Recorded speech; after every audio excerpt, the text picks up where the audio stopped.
Hello बच्चों, स्वागत है आपका ARV क्लासेस में। तो मैं हूं राजकुमार और आप देख रहे हैं आज का मोस्ट इम्पोर्टेंट सेशन, जो कि लेके आया हूं मैं क्लास 10 का मोस्ट इम्पोर्टेंट चैप्टर, जो है चैप्टर 1 प्रकाश का परावर्तन एवं अपवर्तन। इसके मोस्ट इम्पोर्टेंट MCQ जो कि तुम्हारे बोर्ड परीक्षा में बहुत मतलब आने ही आने वाले हैं, बहुत हेल्प करेंगे। तो पहला क्वेश्चन लेकर आया हूँ, लेजर लाइट में किस लेंस का उपयोग होता है। जो लेजर लाइट होती है उस लेंस में किस लेंस का उपयोग होता है, उसका उत्तल लेंस, अवतल लेंस, दोनों या कोई नहीं। तो ले क्वेश्चन है क्या, अवतल लेंस।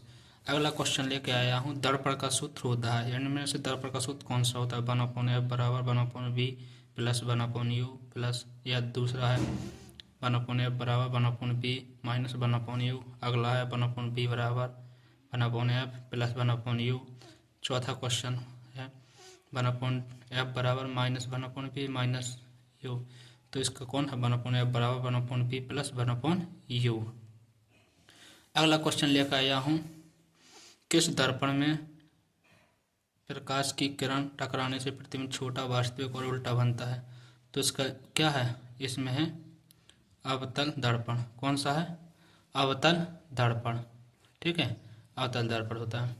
अगला है, अवतल दर्पण में किस स्थिति में प्रतिबिंब वस्तु के बराबर बनता है।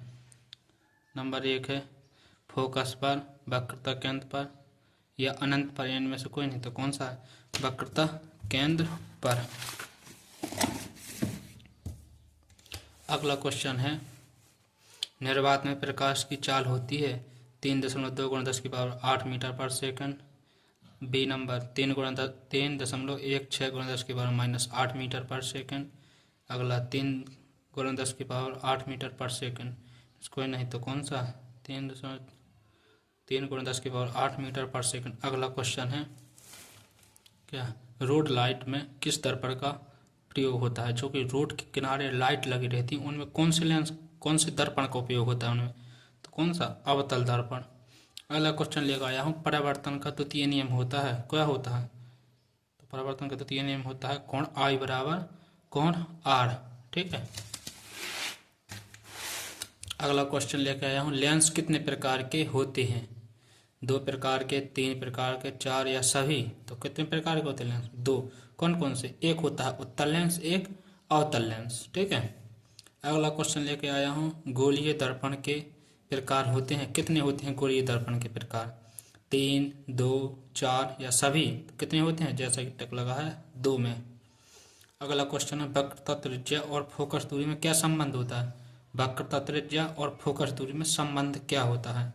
F बराबर 2R, F R बराबर F/2 या F बराबर R/2, या इनमें से कोई नहीं। तो F बराबर R/2, यानी वक्रता त्रिज्या जो होती है फोकस दूरी की कैसी होती है, 2 गुनी, फोकस दूरी आधी होती है। ठीक है। अगला क्वेश्चन लेके हम, वक्रता त्रिज्या होती है फोकस दूरी की आधी, फोकस दूरी के बराबर।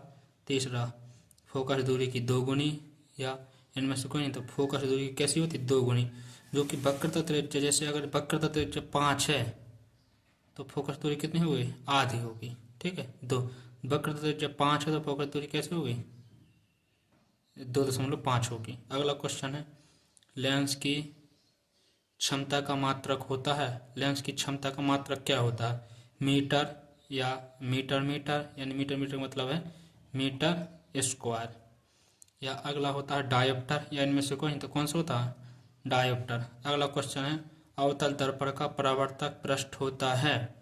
अवतल दर्पण जो होता है उसका परावर्तक पृष्ठ कैसा होता है, उभरा होगा। नंबर 2 दबा होगा। नंबर 3 समतल, या इनमें से कोई नहीं। तो अवतल दर्पण जो होता है कैसा होता है, दबा हुआ होता है। कैसा, अवतल दर्पण का चिन्ह कैसा होता है, अवतल दर्पण ये होता है। देखो अवतल दर्पण ऐसा बाहर होता है पॉलिश, ये होती है क्या, पॉलिश। ठीक है, वो ये होता है, इसको बोलते हैं का परावर्तक पृष्ठ। ठीक है, समझे, L M1 मिरर। ठीक है, ये होता है अवतल दर्पण, उभरा हुआ होता है, दबा हुआ, इसका दबा हुआ। ठीक है। अगला क्वेश्चन है, प्रकाश के अपवर्तन के नियम होते हैं, प्रकाश के अपवर्तन के जो नियम होते हैं कितने होते हैं? 4, 3, 2 या सभी? कितने होते हैं? 2 नियम होते हैं। प्रकाश के अपवर्तन हो या परावर्तन, इन दोनों के कितने नियम होते हैं? 2 2 हो। अगला क्वेश्चन है लेंस की क्षमता का सूत्र होता है। लेंस की क्षमता का सूत्र क्या होता है? ये आपको बताना है कमेंट में। क्या? कमेंट करके बताना कि कमेंट में सूत्र क्या होता है। तो धन्यवाद। आपको कैसा लगा है बहुविकल्प क्वेश्चन? धन्यवाद।